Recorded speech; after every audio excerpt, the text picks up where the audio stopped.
नमः शिवाय। शिवजी सदा सहाय। ओम नमः शिवाय। गुरुजी सदा सहाय। जय गुरुजी। शुक्राना गुरुजी। अनंतम अनंतम शुक्राना गुरुजी। गुरुजी की चरणों में कोटि कोटि नमन। संगत जी, मैंने आज शुक्राना सत्संग अपना शेयर करना है। बहुत समय से गुरुजी मुझे बार बार हिंट दे रहे हैं। पहले तो मैं शुक्राना का मतलब शुक्राना कह रही थी, पर काफ़ी सत्संग सुने जिसमें बार बार गुरुजी कह रहे हैं कि बेटा मैं तुझे सत्संग सुनाने के लिए कह रहा हूँ, शुक्राना सत्संग सुनाने के लिए कह रहा हूँ। तो मेरे जितनी ब्लेसिंग्स गुरुजी ने मुझे दी हैं, शायद मैं उस लायक भी नहीं, क्योंकि जिस हिसाब से मैं आज सोचती हूँ कि मेरी लाइफ जैसी पहली चल रही थी और जैसी आज है, उसमें ज़मीन आसमान का फ़र्क बस कुछ ही वक्त में आने वाला है। लेकिन बस अच्छा ही हुआ है। इजी नहीं था, ये मैं आप सबसे कहूँगी, क्योंकि बहुत चैलेंजेस लाइफ में मैंने देखे हैं। मैं अपना नाम नहीं शेयर करना चाहूँगी, पर गुरुजी से मैं बहुत डायरेक्टली अपने बर्थडे के दिन, जन्मदिन के दिन, इसी साल सितंबर में जुड़ी थी। लेकिन मैंने अपनी लाइफ में इतने magics as a divine person, क्योंकि शुरू से शिव जी को मानना, उनसे बातें करना, चमत्कार मैंने हमेशा देखे हैं अपनी ज़िंदगी में, पर वो छुपके से गुरुजी ही कर रहे थे, ये आज समझ में आता है मुझे। क्योंकि जब आप साफ दिल से हमेशा ईश्वर की भक्ति करते हो, तो वो आपको किसी न किसी रूप में आके ज़रूर मदद करते हैं। मैं आपको ये ज़रूर कहना चाहूँगी। मैं आपको संगत जी, गुरुजी के आने से पहले और गुरुजी के आने के बाद के कुछ इंसिडेंट्स शेयर करना चाहूँगी, क्योंकि मैं हमेशा माता रानी के नवरात्रे भी रखती हूँ। सिर्फ इसी साल नहीं रख पाई, पर जैसे गुरुजी की मर्ज़ी, पर अब रखूँगी मंडे के फास्ट भी, क्योंकि शायद मैं उनसे जुड़ रही थी, गुरुजी को समझ रही थी, या ये समझ रही थी कि मेरी लाइफ में जो इतने मैजिकल मोमेंट्स हो रहे हैं, उसमें कैसे और कहाँ कहाँ मुझे ब्लेसिंग मिली। मैं आपको कहूँगी कि मैं एक थोड़ा सेटबैक में चली गई थी, थोड़ा सोच में चली गई थी कि कैसे हुआ और क्या हुआ। तो डेफिनेटली एक सत्संग आपसे मैं बताना चाहूँगी। मैं शुरू करना चाहूँगी जब मैं कुछ साल पहले मैं अपने इन-लॉज़ के घर में थी। आज मैं उनसे सेपरेटेड हूँ, लेकिन मैं अपने इन-लॉज़ के घर पर थी, जहाँ मैं माता रानी के नवरात्रे हर साल रख रही थी। उससे पहले भी रखती थी, शादी से पहले भी। पर मेरे घर वालों को, इन-लॉज़ को बिल्कुल नहीं पसंद था। वो कभी माता की खेतरी उखाड़ देते थे, तो कभी मुझे बहुत ताने मारते थे, कभी हंसते थे कि ये फालतूगिरी है। जब भी मैं कंजका पूजा करती थी, तो मुझे कभी भी मेरे घर में माता रानी ने कन्या पूजा, जैसे 9 कन्या घर पर आके पूजी जाती है, मेरे इन-लॉज़ के घर में वो कभी भी नहीं हुआ। मैं हमेशा नीचे एक मंदिर है, वहाँ जाकर कंजकाओं के लिए जो भी मैं बनाती थी, छोले पूरी और बूंदी का रायता, और प्लस मैं उनके लिए जो गिफ्ट लाती थी, मैं बड़े दिल से जाती थी और जाके उनको दे आती थी मंदिर के पुजारी को। मैं कहती थी कि आपके यहाँ पे जो आज कंजका पूजा होंगी, जो भी गरीब आएंगी उनको दे देना। तो उसने मेरे को समझाया कि हमारे यहाँ पे वो जगह है, हमने ली है आज के लिए, वहाँ पे सब आते हैं बच्चे, उनको आप दे सकते हैं। तो मैं हर साल अपना कंजका पूजा वैसे ही, सॉरी मैं थोड़ी इमोशनल हो गई, क्योंकि ईज़ी नहीं था। मैं मंदिर में जाके कंजका पूजा करती थी, पूरी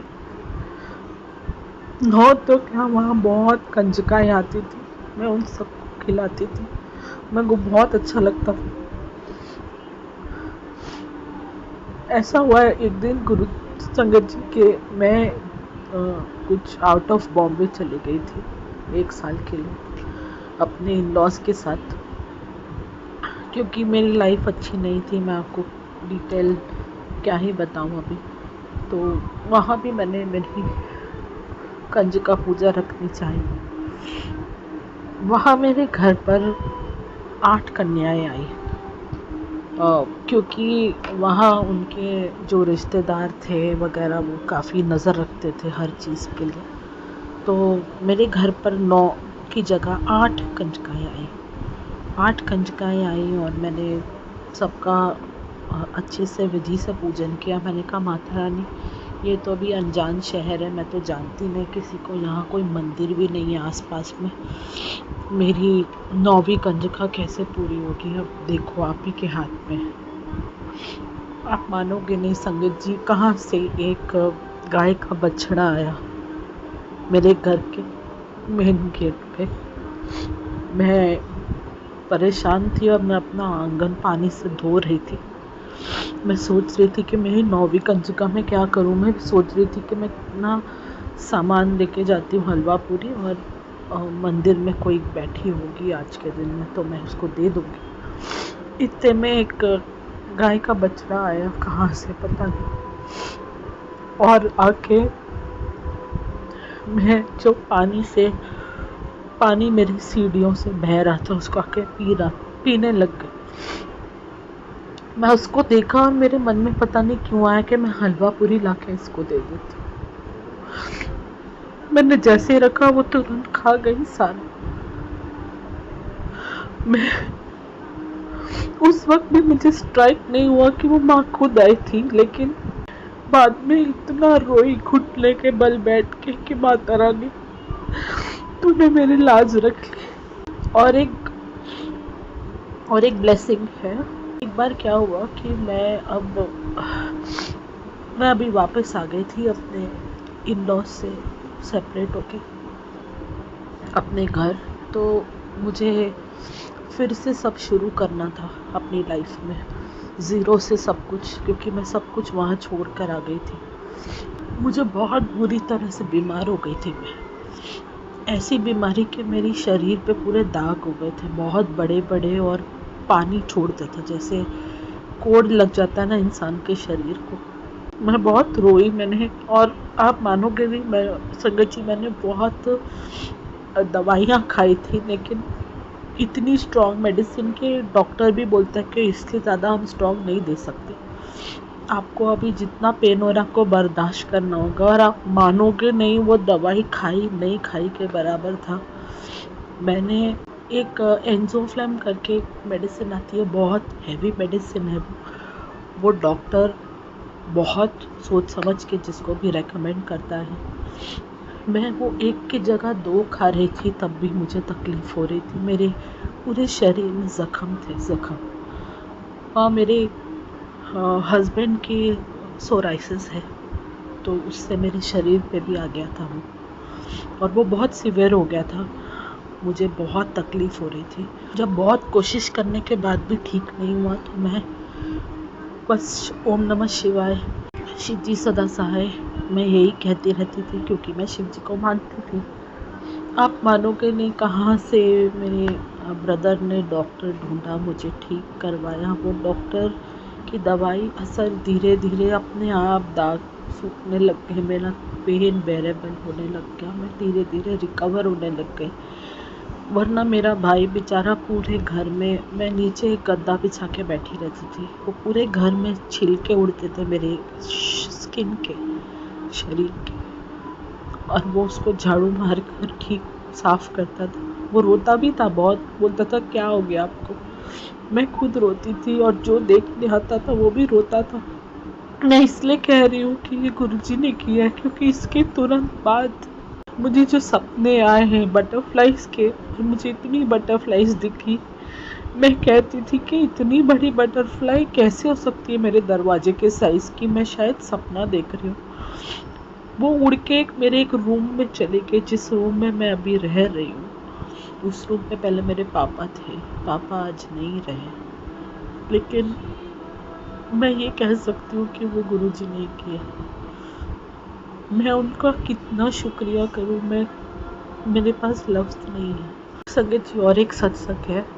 मैंने जब जॉब ज्वाइन की थी तो मेरे घर से काफ़ी दूर है, और मुझे नहीं पता था कि रास्ते में गुरुजी का आश्रम आता है, उसी रास्ते में। तो जो बॉम्बे में रहते हैं लोग, उनको पता होगा कि जो थाने से लेकर घोड़बंदर घोड़बंदर नहीं, थाने से लेकर गोरेगांव तक जो गार्ड हाइपर सिटी तक जितना रश ट्रैफिक होता है, वो आप मतलब कान पकड़ोगे और आप कोशिश करोगे कि उस रूट पे ना ही जाओ, क्योंकि वो इतना जैम होता है नॉर्मली भी, और आजकल मेट्रो का काम है तो सबको पता ही है कि कितना जाम होता है। मैं नहीं जानती थी उस रास्ते में गुरुजी का आश्रम भी है, जो मुझे बाद में पता चला था। लेकिन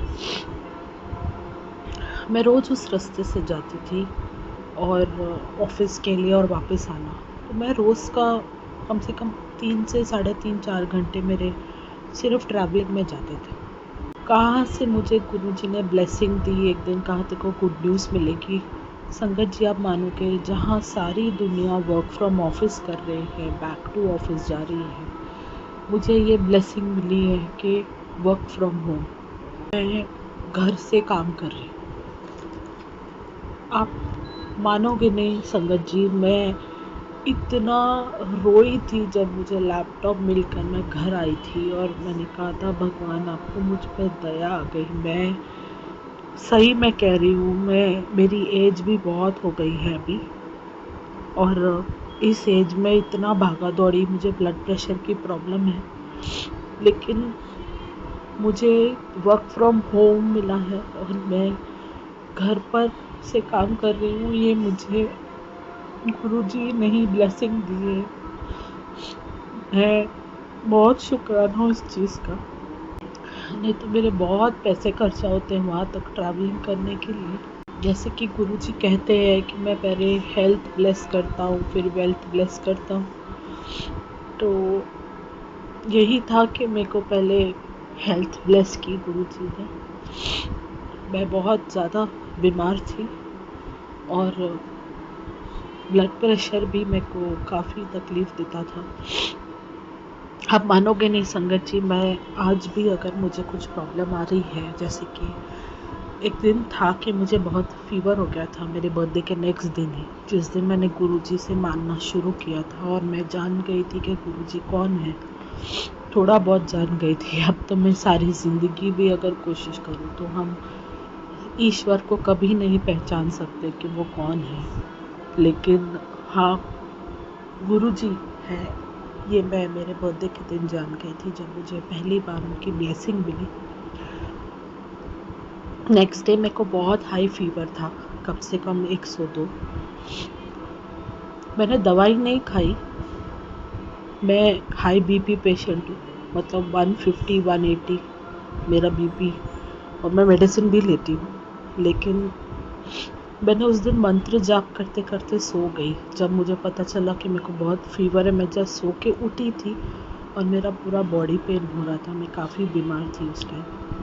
तो मैंने ओम नमः शिवाय शिव जी सदा सहाय, ओम नमः शिवाय गुरु जी सदा सहाय बोलते बोलते मैं सोई, और बोलते बोलते मैं उठी। आप मानोगे नहीं, मुझे दवाई की ज़रूरत नहीं पड़ी, पर मैं ठीक हो गई। मैं खुद हैरान हूँ इस चीज़ से, क्योंकि मैंने बचपन से लेके अभी तक अपनी लाइफ में बहुत स्ट्रगल्स देखे हैं। मुझे लगता है मैंने शायद ही अपनी लाइफ में कुछ स्मूथ लाइफ देखी है, तो मैंने गुरुजी के आने के बाद देखी, वरना मेरी लाइफ में हमेशा बहुत स्ट्रगल रही है, बहुत ज़्यादा।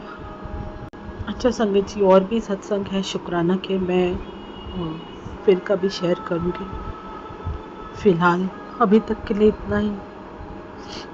ओम नमः शिवाय शिव जी सदा सहाय, ओम नमः शिवाय गुरु जी सदा सहाय। जय गुरु जी, शुक्राना गुरु जी। संगत जी, आज हमने जो सत्संग सुना वो गुरुजी की संगत है आंटी जी, उनका था। आंटी ने हमारे साथ इतना खूबसूरत सत्संग शेयर किया, जिसके लिए आंटी जी का बहुत-बहुत धन्यवाद। संगत जी, अगर आपको भी ये सत्संग अच्छा लगा हो, तो मेरे चैनल को सब्सक्राइब करें, वीडियो को लाइक एंड शेयर करें, जिससे ज़्यादा से ज़्यादा संगत तक ये सत्संग पहुँच सके। क्योंकि अगर किसी भी संगत के किसी भी सवाल का जवाब इस सत्संग में है, तो वो उन तक पहुँच जाए। इसी के साथ मैं अपनी वाणी को विराम देती हूँ और सारी संगत नूं मेरा जय गुरु जी।